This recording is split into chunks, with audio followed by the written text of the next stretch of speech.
С появлением программы формирования комфортной городской среды, инициатором которой выступил президент России, создание региональных центров компетенции в стране стало объективной необходимостью. В каждом регионе они существуют в разных формах. Центр компетенции по вопросам городской среды Якутии «Лето Якутия» входит в структуру целевого фонда будущих поколений Республики Саха-Якутия.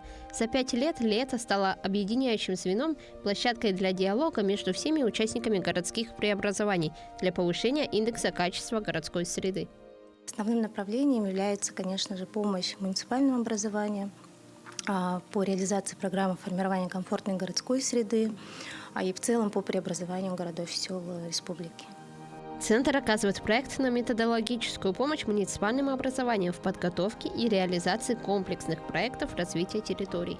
За последние 5 лет в республике реализовано 379 общественных пространств. Это парки, скверы, дворовые территории, мини-парки.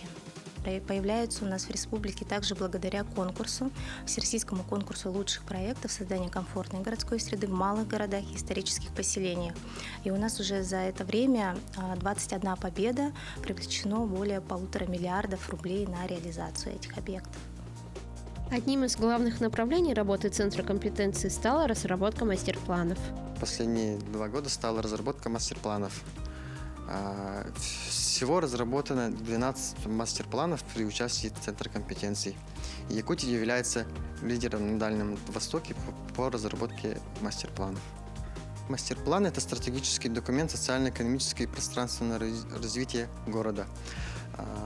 Документ определяет не только архитектурные и пространственные решения, но и финансовые модели при его реализации. В мастер-плане представлены визуализации ключевых проектов. Направления работы центра разнообразны и широкие. «Лето Якутия» оживляет благоустроенные пространства, чтобы они стали настоящими точками притяжения для жителей. За 5 лет проведено множество мероприятий. Так, в этом году планируется 2-я республиканская премия в сфере архитектуры и дизайна ЭГЕ, где покажут лучшие решения, зададут новые стандарты в сфере благоустройства и капитального строительства. Вероника Даюрская, Семен Семенов, Якутск.